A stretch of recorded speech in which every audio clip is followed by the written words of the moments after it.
Et Julien Gilles, bonjour. Bonjour Véronique. Ça s'appelle Apple Vinegar Cider et le titre ne dit pas forcément ce qu'on va trouver dans la série. Encore que... Vinaigre de cidre, ça renvoie à cette mode du vinaigre de cidre il y a une dizaine d'années. Vous savez, le petit shot de vinaigre de cidre au réveil à jeun pour booster son immunité. Ça renvoie à cette idée de la santé sur les réseaux, du bien-être et de tous ces influenceurs. On va rester dans la thématique de l'influence. On continue sur la thématique du jour. Mais cette fois-ci, on est non pas sur les crypto-monnaies, mais sur l'influence et les influenceurs bien-être et santé. Et on va le faire à travers cette série donc de 6 épisodes, une mini-série tirée directement d'une histoire vraie et de l'adaptation d'un livre qui s'appelle The Man Who Fooled the World, donc la femme qui a trompé le monde. La femme ici en question, c'est pas l'intervenante qu'on entend dans l'extrait, ça c'est le deuxième personnage, principal de la série, c'est Belle Gibson. Attention, ne pas confondre avec Mel Gibson, ça c'est un petit quiproquo qu'on a aussi au début de la série, puisque tout ça se passe en Australie.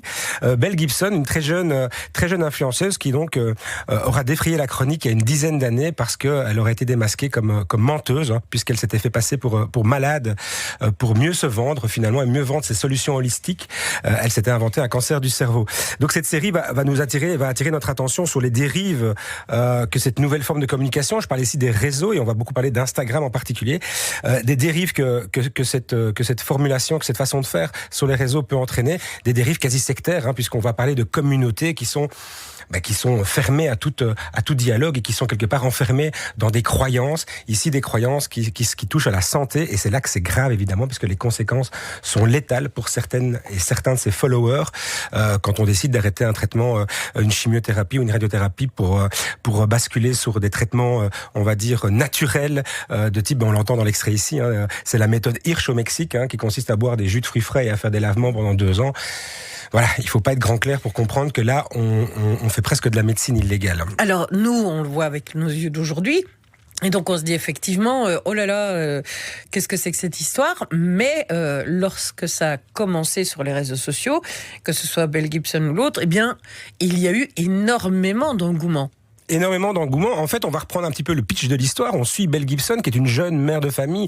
Elle a la petite vingtaine. On sent qu'elle est pas bien dans sa vie. C'est quelqu'un qui cherche absolument l'amour, entre guillemets, au sens de la reconnaissance. Elle ne sait pas se faire d'amis. On comprend très vite qu'elle est maladroite parce qu'elle apparaît égoïste. Ce qu'elle est, elle est égocentrée. Et donc, finalement, elle a son blog, elle fait des photos. Bref, vous savez, dans les années 2010, c'était encore la mode des blogs. Et puis, Instagram va arriver et va remplacer ces blogs. Les gens vont migrer sur cette plateforme qui offre des possibilités infinies grâce à des filtres, grâce à la mise en avant des images et à la création d'une vraie communauté. Et donc, Belle va trouver là un intérêt, c'est-à-dire qu'elle va commencer à investir Instagram, recevoir des likes, recevoir des commentaires. Ça nourrit son ego, c'est parfait. Et puis, elle va découvrir le fil Instagram de cette fameuse Mila, dont on entend ici dans l'extrait, qui explique comment elle se soigne, comment elle a renoncé au traitement traditionnel pour soigner un sarcome, donc un cancer de la peau assez dur. On est en Australie, c'est une maladie très répandue là-bas. Et donc, Belle analyse ce compte et voit à quel point Mila est suivie, soutenue, et donc tout l'amour qu'elle reçoit, et du coup ça fait tilt chez elle. Elle va réactiver une vieille pratique qui remonte à son enfance. Elle va s'inventer une maladie.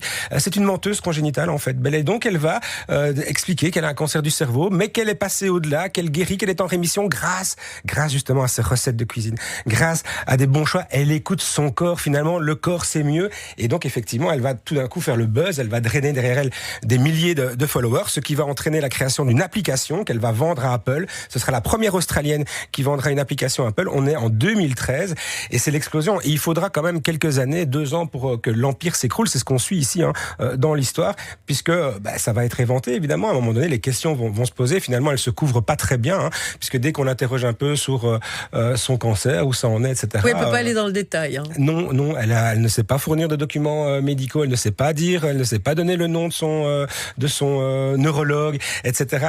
Donc le château de cartes va s'écrouler. C'est ça qu'on va suivre dans la série, et on va suivre 3 jeunes filles.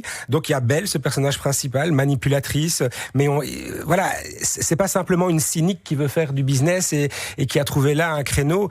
Il y a aussi d'autres mécaniques derrière. On va s'intéresser un peu à son enfance. On va comprendre à quel point elle a été livrée à elle-même très jeune par une mère qui était elle-même aussi dans l'excuse perpétuelle, qui était promis à un bel avenir de tenniswoman et qui a tout gâché et qui se retranche toujours derrière une maladies congénitales pour dire voilà, j'ai échoué à cause d'eux. Finalement, Belle a été éduquée comme ça, donc elle se trouve aussi des excuses. Et puis il y a Mila qui elle est dans une démarche sincère pour le coup, qui partage son combat, mais qui fait aussi des dégâts puisque finalement elle entraîne derrière elle aussi des gens à chercher des solutions à des maladies très graves. Et puis le troisième personnage, c'est une jeune femme qui fait un peu le lien entre ces deux contes, qui elle aussi est atteinte d'une maladie grave, qui elle aussi va faire la démarche d'aller vers une médecine plus holistique, et puis qui va en revenir. Donc c'est un petit peu la moralité de l'histoire, entre guillemets. On va terminer le 6e épisode avec cette conclusion-là. En gros, faites la part des choses, puisque aussi le message qui est passé dans la série, c'est attention au discours que vous prenez. C'est ça aussi que la série nous dit.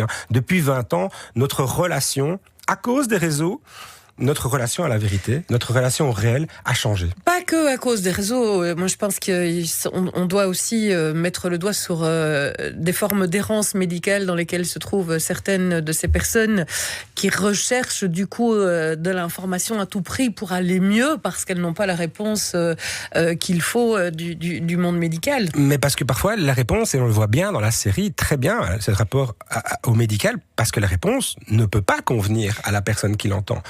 Quand on vous explique qu'il va falloir vous amputer du bras, c'est ce qui se passe pour Mila, pour éviter la propagation. C'est une nouvelle qu'elle ne peut pas entendre. Et donc, c'est pour ça qu'elle va se tourner vers autre chose, qu'elle ne peut pas accepter. La vérité médicale est souvent brutale. Et c'est vrai que le corps médical n'est pas habitué forcément à faire les annonces ou à glisser les mauvaises nouvelles, je veux dire, à transmettre les mauvaises nouvelles de manière, de ne pas vous choquer. Non, ils disent les choses telles qu'elles sont. Ce sont des scientifiques. Les données sont là. Elles sont objectives. Et on ne peut pas y échapper, entre guillemets. Donc, l'errance médicale, bien sûr, pour certaines maladies. Ici, on est dans un cadre où les maladies sont connues, on sait où ça va, les statistiques sont aussi connues du corps médical. Ce qu'il y a, c'est que dans ce type de maladie, il y a des moments de mieux, il y a des moments de moins bien, et les moments de mieux sont ici interprétés comme, justement, ça fonctionne, regardez, je ne suis toujours pas décédé alors que le corps médical me donnait 4 mois si je ne faisais rien.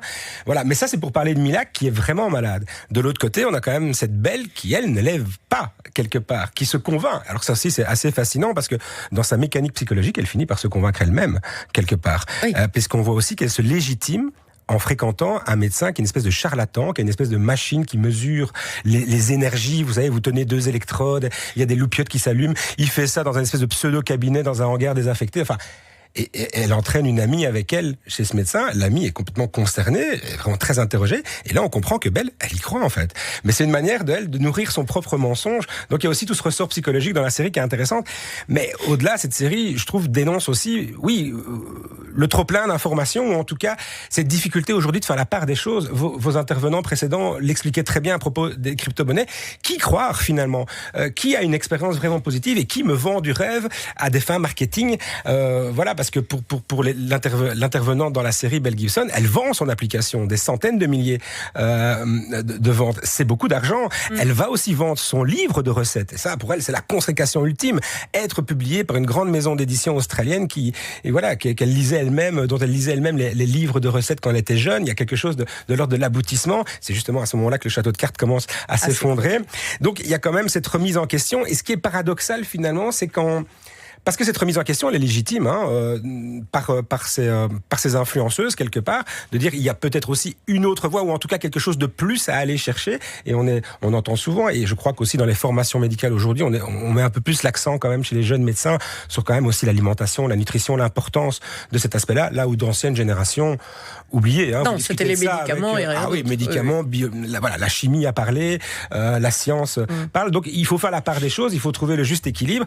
Mais finalement, Mila, en voulant dénoncer quelque part ce discours médical univoque, elle fait un peu le jeu finalement de toutes ces personnes qui attaquent aujourd'hui la science. Parce que, de nouveau, si on traverse l'Atlantique, aujourd'hui, ce qui se passe est gravissime aux États-Unis. Il y a des milliers alors pas encore des chercheurs, mais tout ce qui est support administratif dans des agences fédérales de recherche scientifique, et particulièrement quand on touche à l'environnement, au climat, qui ont été licenciés du jour au lendemain. Des jeunes chercheurs aussi, des jeunes doctorants qui, du jour au lendemain, terminaient, plus de bourse. vous êtes licencié. Donc il y a une attaque contre la science, il y a un révisionnisme qui se met en place.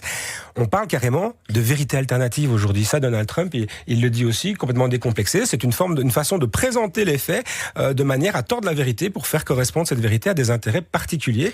Quelque part, elles font le jeu de ça aussi. À surveiller donc, mais on se replonge dans cette histoire peut-être pour mieux avoir cette réflexion.